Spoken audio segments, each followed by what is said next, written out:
कल सुबह अगर तुम्हें अपनी जिंदगी बदलने का एक मौका मिले तो क्या तुम उसे पहचान भी पाओगे? क्योंकि शायद तुम्हारी सबसे बड़ी प्रॉब्लम यह नहीं है कि तुम एक्शन नहीं लेते। असली प्रॉब्लम यह है कि तुम्हारा ब्रेन तुम्हें एक्शन लेने से पहले ही एक ऐसा रीजन दे देता है जो बिल्कुल लॉजिकल लगता है, और यहीं से एक डेंजरस लूप शुरू होता है। तुम सोचते हो, फिर डाउट करते हो, फिर तैयारी करते हो और आखिर में कुछ नहीं करते। फिर गिल्ट होता है, फिर तुम खुद से प्रॉमिस करते हो कल से पक्का, और अगले दिन वही साइकिल दोबारा शुरू हो जाती है। लेकिन अगर मैं कहूं कि इस पूरे लूप को तोड़ने के लिए तुम्हें ज्यादा मोटिवेशन, ज्यादा कॉन्फिडेंस या परफेक्ट प्लान की जरूरत ही नहीं, तो फिर चाहिए क्या? इसी सवाल का जवाब तुम्हें आगे मिलेगा। लेकिन उससे पहले तुम्हें यह समझना होगा कि तुम्हारे अंदर कौन सी इनविजिबल फोर्स हर बार तुम्हें आखिरी कदम से पहले रोक देती है। और जब तुम उसे पहचान लोगे, शायद अगली बार कल से कहना इतना आसान नहीं रहेगा। Chapter 1, stop thinking, start taking action. Rohit के सामने दो रास्ते थे। एक रास्ता उसे वही जिंदगी देने वाला था जिससे वह पिछले 4 साल से परेशान था। दूसरा रास्ता उसे कहीं भी ले जा सकता था, लेकिन यह तय था कि वहां कोई गारंटी नहीं थी। उसने सड़क के किनारे खड़े होकर अपनी जेब से एक सिक्का निकाला। कुछ सेकंड्स तक उसे घूरता रहा, फिर उसने सिक्का हवा में उछाल दिया। लेकिन इस बार उसे रिजल्ट जानने की जरूरत नहीं थी। सिक्का जमीन पर गिरने से पहले ही रोहित ने फैसला कर लिया था, वह पीछे नहीं लौटेगा। अजीब बात यह थी कि रोहित कोई बड़ा क्रिमिनल डिसीजन नहीं ले रहा था। वह सिर्फ अपनी नौकरी छोड़कर अपने उस आइडिया पर काम शुरू करने जा रहा था जिसके बारे में वह 4 साल से सोच रहा था। 4 साल तक उसने प्लान्स बनाए, रिसर्च की, बुक्स पढ़ी, सक्सेसफुल लोगों के इंटरव्यूज देखे। हर बार उसे लगता रहा कि अब वह रेडी है, लेकिन हर बार कोई नया सवाल सामने आ जाता। अगर फेल हो गया तो? अगर पैसे खत्म हो गए तो? अगर लोगों ने मजाक उड़ाया तो? अगर मेरा आइडिया ही गलत हुआ तो? और फिर वह खुद से कहता, अभी नहीं, थोड़ा और सोचता हूं। शायद तुम भी इस सेंटेंस को अच्छी तरह जानते हो, थोड़ा और सोचता हूं। कई बार यह सेंटेंस समझदारी लगता है, लेकिन कई बार यही सेंटेंस तुम्हारी जिंदगी का सबसे एक्सपेंसिव एक्सक्यूज बन जाता है। क्योंकि सोचने की कोई लिमिट नहीं होती। तुम एक डिसीजन पर 1 घंटे सोच सकते हो, फिर 10 घंटे, फिर 10 दिन। और मजेदार बात यह है कि 10 दिन सोचने के बाद भी तुम्हारे पास वही सवाल होते हैं जो पहले दिन थे। क्यों? क्योंकि कुछ आंसर्स सोचने से नहीं मिलते, कुछ आंसर्स एक्शन लेने के बाद मिलते हैं।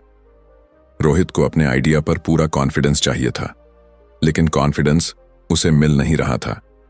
फिर एक दिन उसने खुद से एक अनकंफर्टेबल सवाल पूछा। अगर कॉन्फिडेंस कभी आया ही नहीं तो?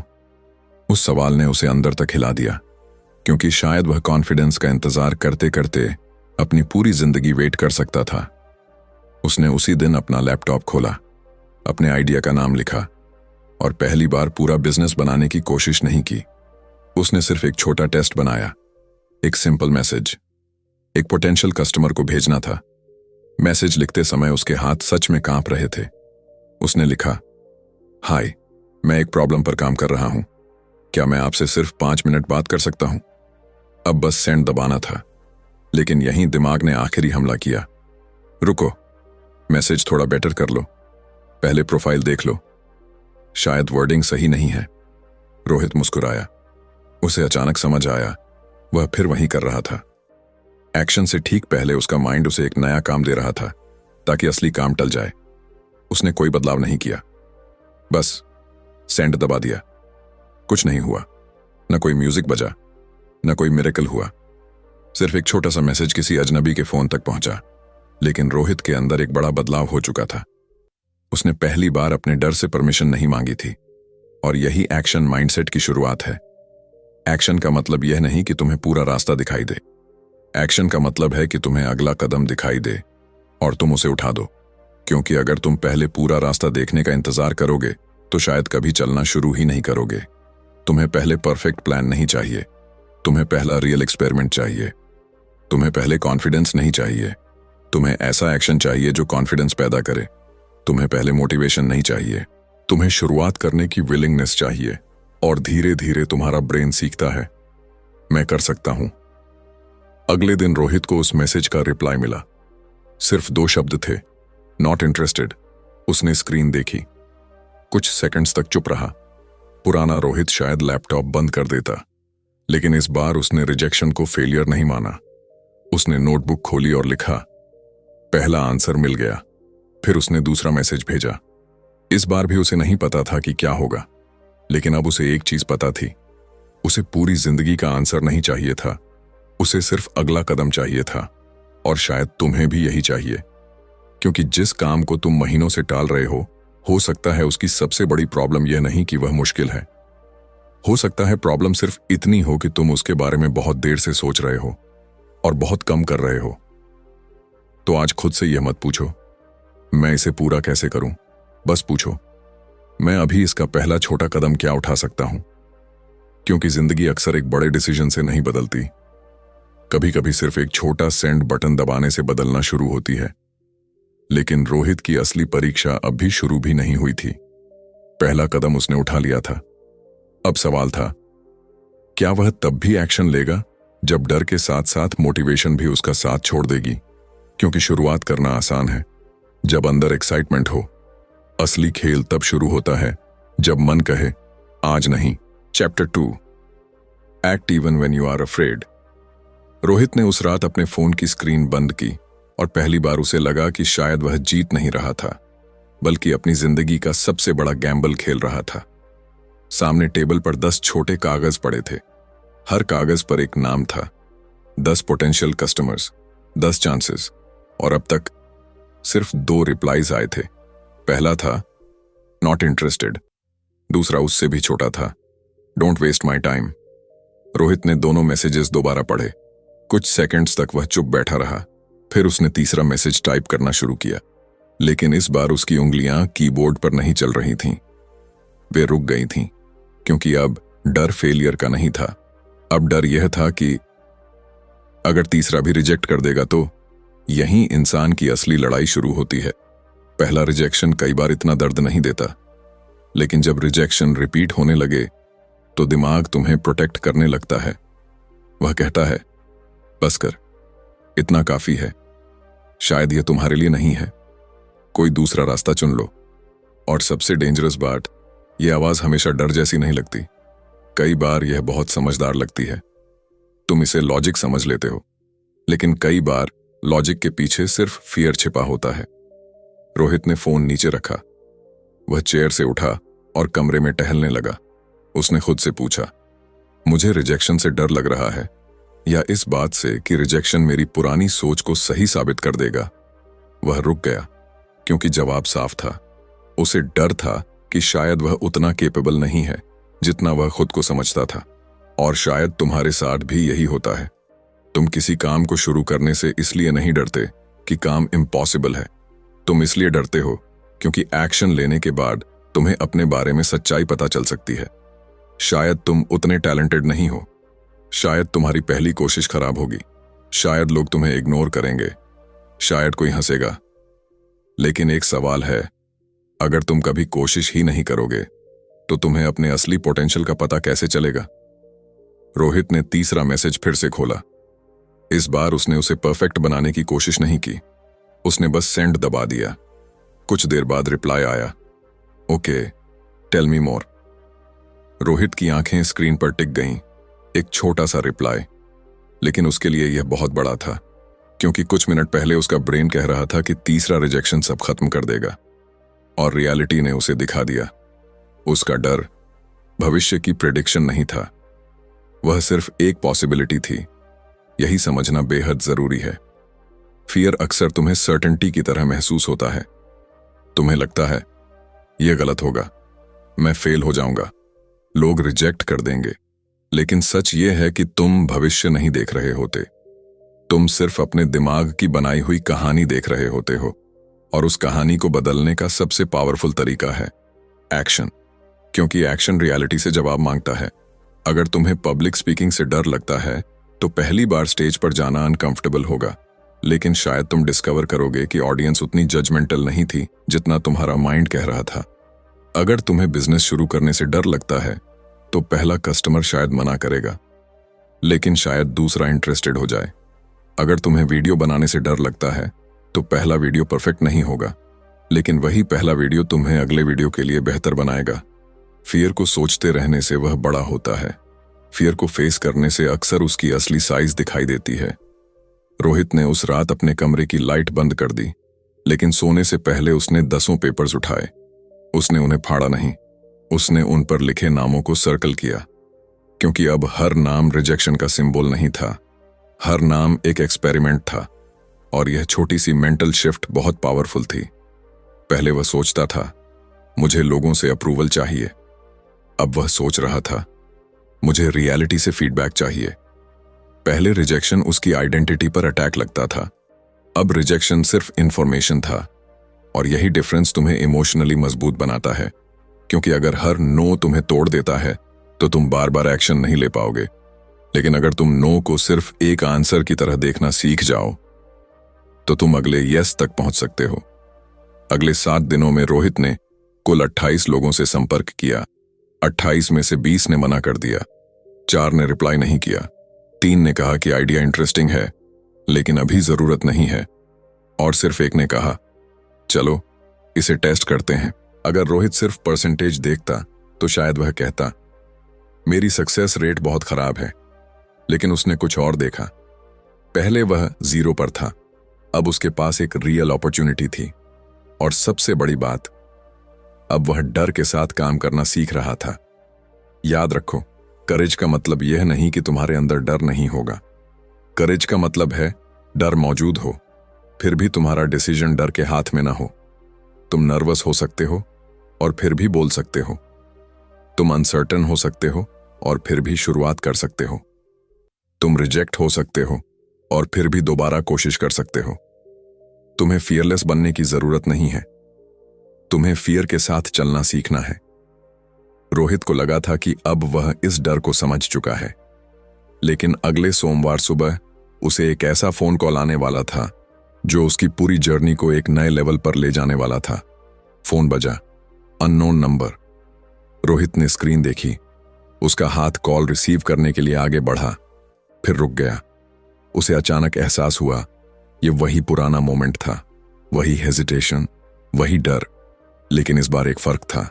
पहले वह पूछता था अगर कुछ गलत हो गया तो, अब उसने खुद से पूछा अगर मैंने कॉल ही नहीं उठाया तो, और उसने कॉल रिसीव कर लिया।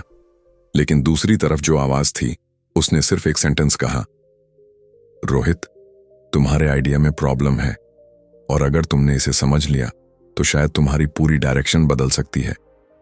रोहित चुप हो गया, क्योंकि अब उसे पहली बार समझ आने वाला था कभी कभी एक्शन का मतलब आगे बढ़ना नहीं होता, कभी कभी एक्शन का मतलब होता है सच का सामना करना। और अगली बातचीत उसे यही सिखाने वाली थी कि डर से लड़ने के बाद भी एक और दुश्मन बाकी रहता है, वह आवाज जो कहती है तुम अभी तैयार नहीं हो।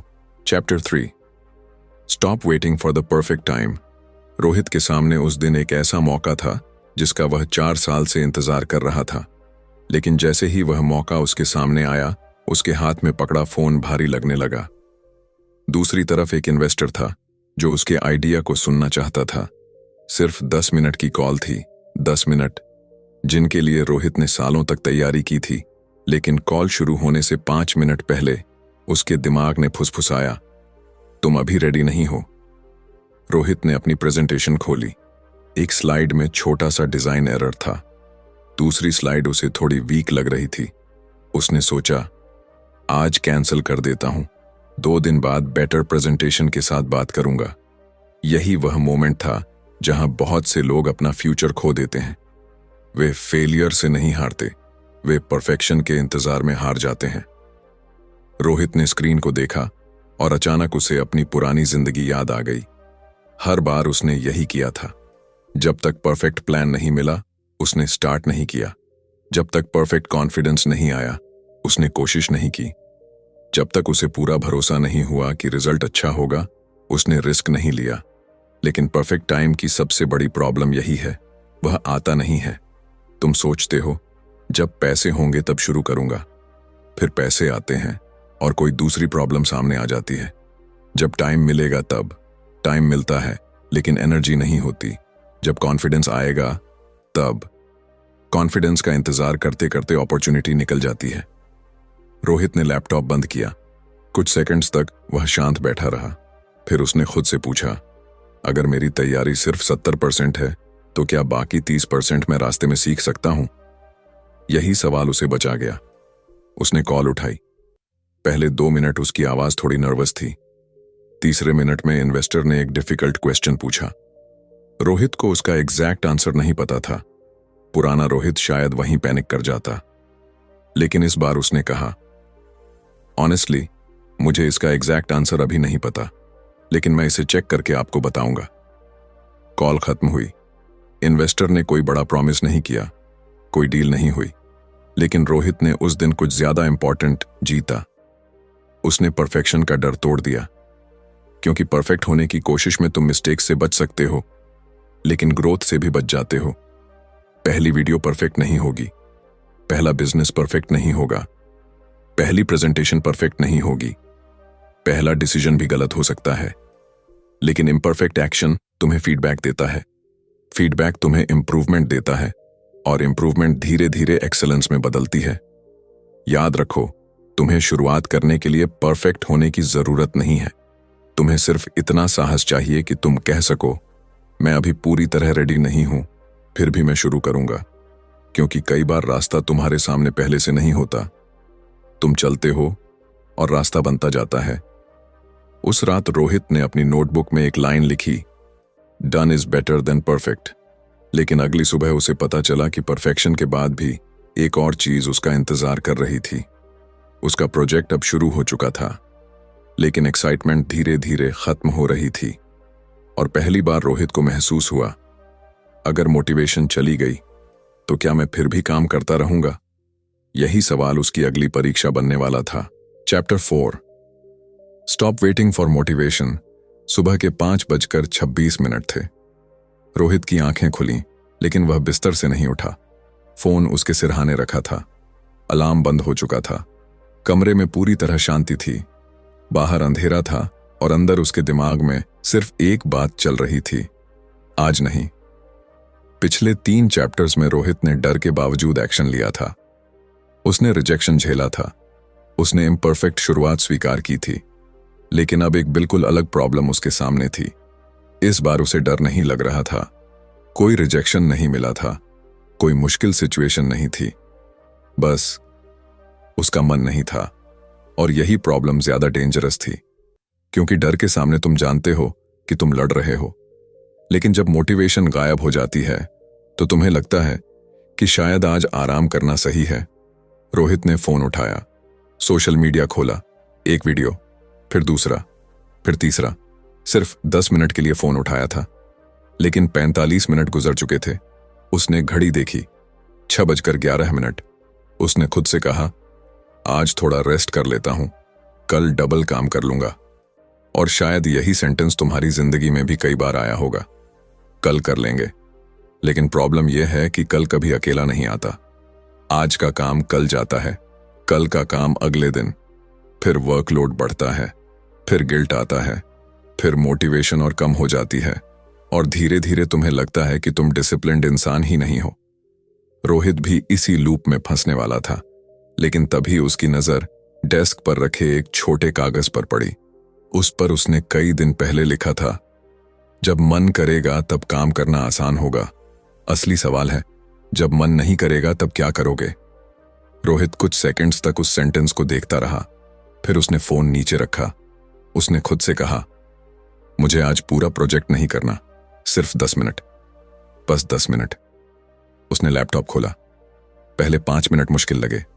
दिमाग बार बार कह रहा था, बाद में कर लेना, थोड़ा म्यूजिक सुन लो, आज वैसे भी प्रोडक्टिविटी नहीं आएगी। लेकिन 10 मिनट पूरे हुए, फिर 20, फिर 40, और करीब 1 घंटे बाद रोहित ने लैपटॉप बंद किया। उसे एक अजीब बात समझ आई। मोटिवेशन काम शुरू करने से पहले नहीं आई थी, काम शुरू करने के बाद आई थी। यही वह जगह है जहां बहुत से लोग अपनी जिंदगी को गलत समझते हैं। वे सोचते हैं, जब मोटिवेशन आएगी तब मैं एक्शन लूंगा, लेकिन कई बार रियलिटी उलटी होती है। पहले एक्शन आता है, फिर मोटिवेशन पैदा होती है। तुम एक्सरसाइज करने के लिए मोटिवेटेड होने का इंतजार करते हो, लेकिन वर्कआउट शुरू करने के बाद एनर्जी बढ़ने लगती है। तुम पढ़ाई करने के मूड का इंतजार करते हो, लेकिन किताब खोलने के 10 मिनट बाद फोकस बनने लगता है। तुम वीडियो बनाने के लिए इंस्पिरेशन का इंतजार करते हो, लेकिन कैमरा ऑन करने के बाद आइडियाज आने लगते हैं, क्योंकि मोटिवेशन कोई परमानेंट बैटरी नहीं है, ये बदलती रहती है।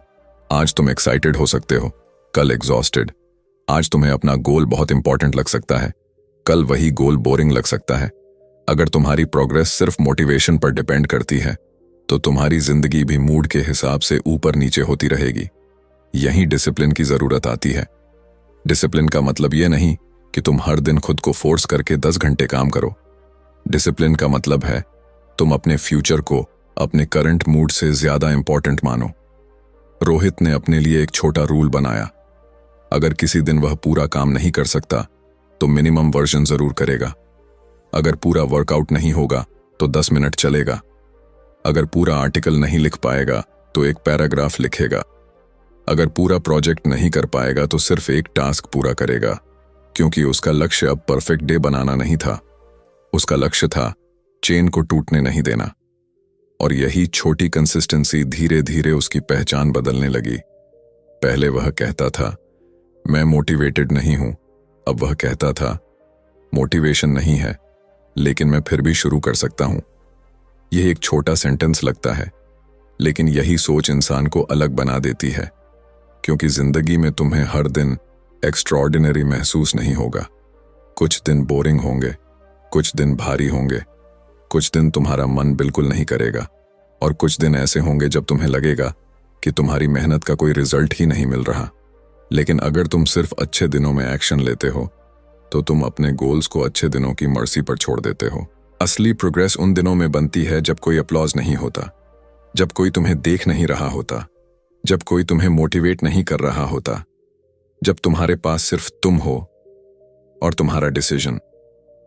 उस शाम रोहित अपने पुराने कमरे में बैठा था। उसने अपनी नोटबुक खोली। उसमें 4 साल पुराने गोल्स भी थे और आज की छोटी अचीवमेंट्स भी। उसने महसूस किया कि उसका सबसे बड़ा ट्रांसफॉर्मेशन किसी एक बड़े मोमेंट में नहीं हुआ था। वह उन छोटे दिनों में हुआ था जब उसने कहा था, मन नहीं है, फिर भी करूंगा। और शायद तुम्हें भी यही समझने की जरूरत है। तुम्हें हर सुबह खुद को मोटिवेट करने की जरूरत नहीं है। तुम्हें ऐसा सिस्टम बनाना है जिसमें मोटिवेशन के बिना भी पहला कदम उठाया जा सके, क्योंकि मोटिवेशन तुम्हें शुरुआत करा सकती है, लेकिन डिसिप्लिन तुम्हें वहां तक ले जाती है जहां मोटिवेशन अकेली कभी नहीं पहुंच सकती। रोहित को लगा कि अब उसने अपनी सबसे बड़ी प्रॉब्लम समझ ली है, लेकिन उसी रात उसके फोन पर एक ईमेल आया। सब्जेक्ट में सिर्फ 2 शब्द थे, वी नीड आंसर्स। उसने ईमेल खोला। उसका प्रोजेक्ट जिस इन्वेस्टर के सामने उसने इम्परफेक्ट प्रेजेंटेशन दी थी, वह अब सीरियस क्वेश्चंस पूछ रहा था, और इस बार कोई प्रिपरेशन उसे बचाने वाली नहीं थी।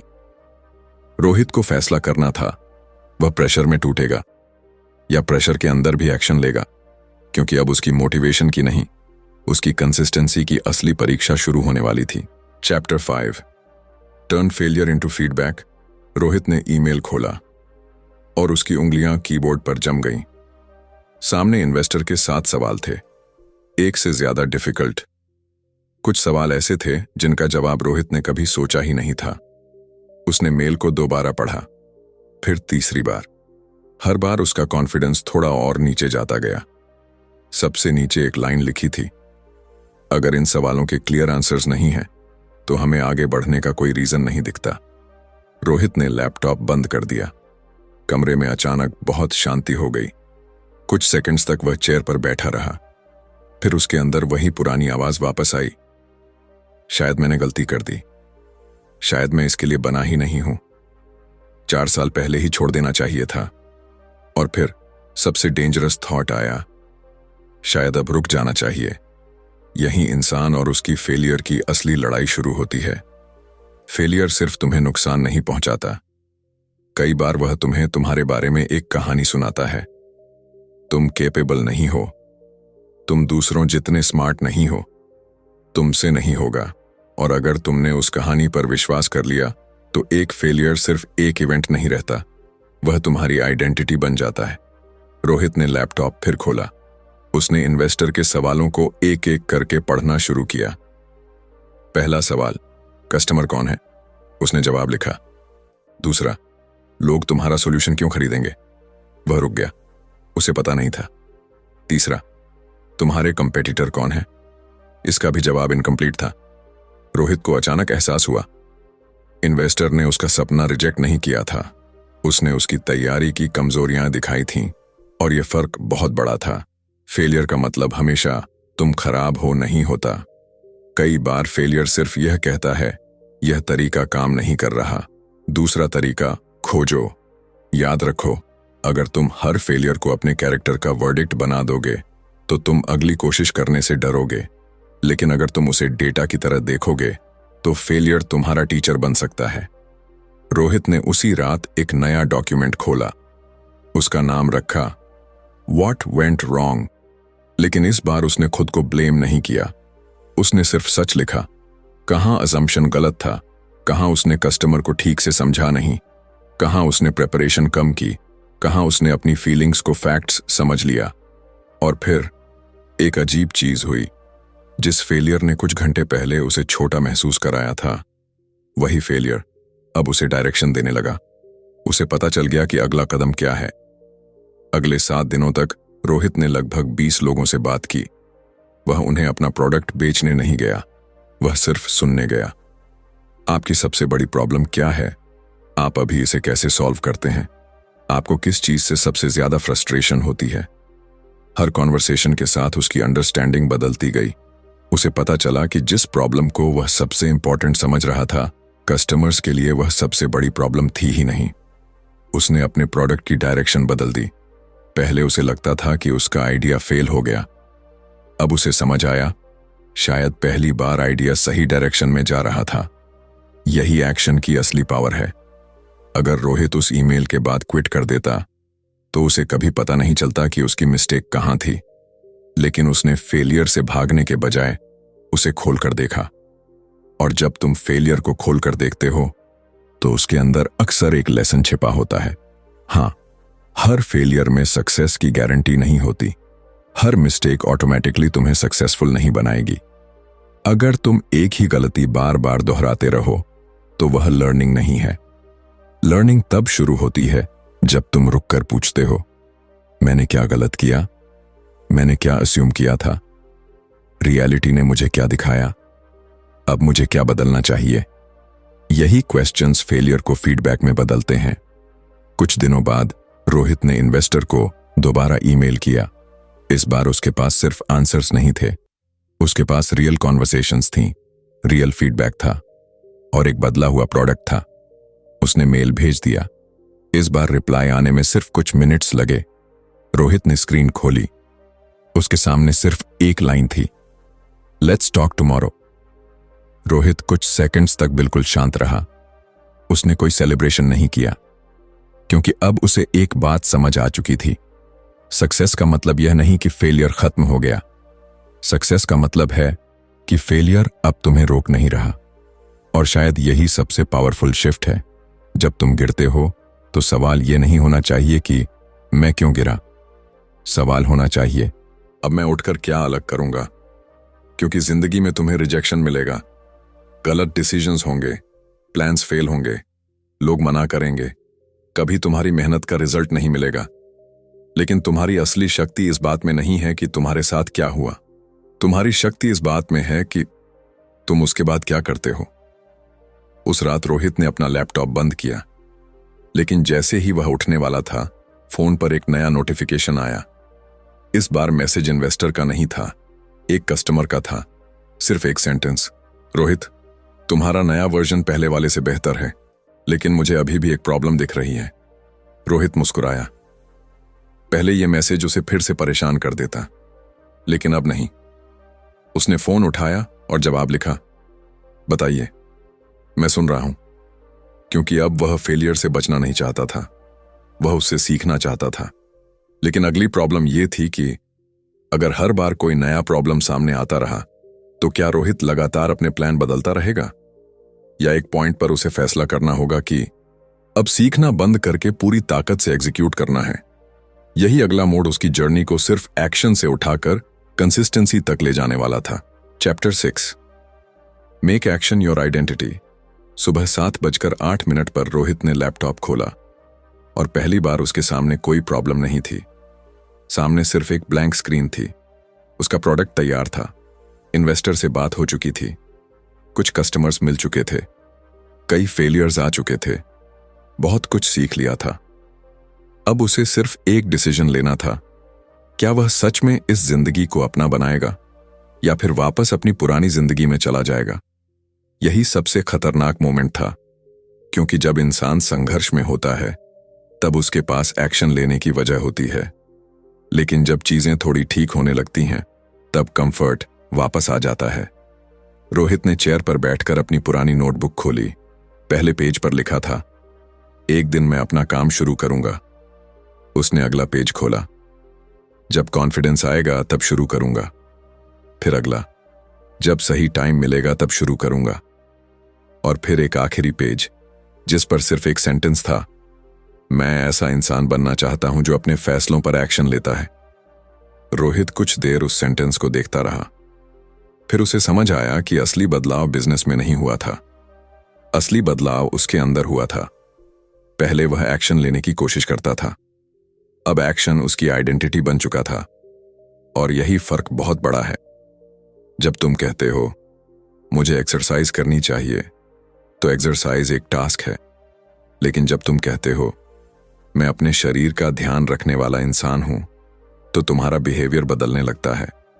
जब तुम कहते हो मुझे काम पूरा करना है, तो तुम्हें खुद को बार बार पुश करना पड़ता है। लेकिन जब तुम खुद को ऐसा इंसान मानते हो जो अपना कमिटमेंट पूरा करता है, तो एक्शन तुम्हारी नेचुरल रिस्पॉन्स बनने लगती है। आइडेंटिटी सिर्फ ये नहीं है कि तुम अपने बारे में क्या सोचते हो, आइडेंटिटी ये भी है कि तुम बार बार क्या करते हो। हर बार जब तुम डर के बावजूद एक्शन लेते हो, तुम अपने ब्रेन को एक सिग्नल देते हो, मैं डर से भागने वाला इंसान नहीं हूं। हर बार जब मोटिवेशन न होने के बावजूद काम करते हो, मैं अपने मूड का गुलाम नहीं हूं। हर बार जब फेलियर के बाद वापस आते हो, मैं गिरने के बाद रुकने वाला इंसान नहीं हूं। यही छोटे एक्शंस धीरे धीरे तुम्हारी सेल्फ इमेज बदलते हैं।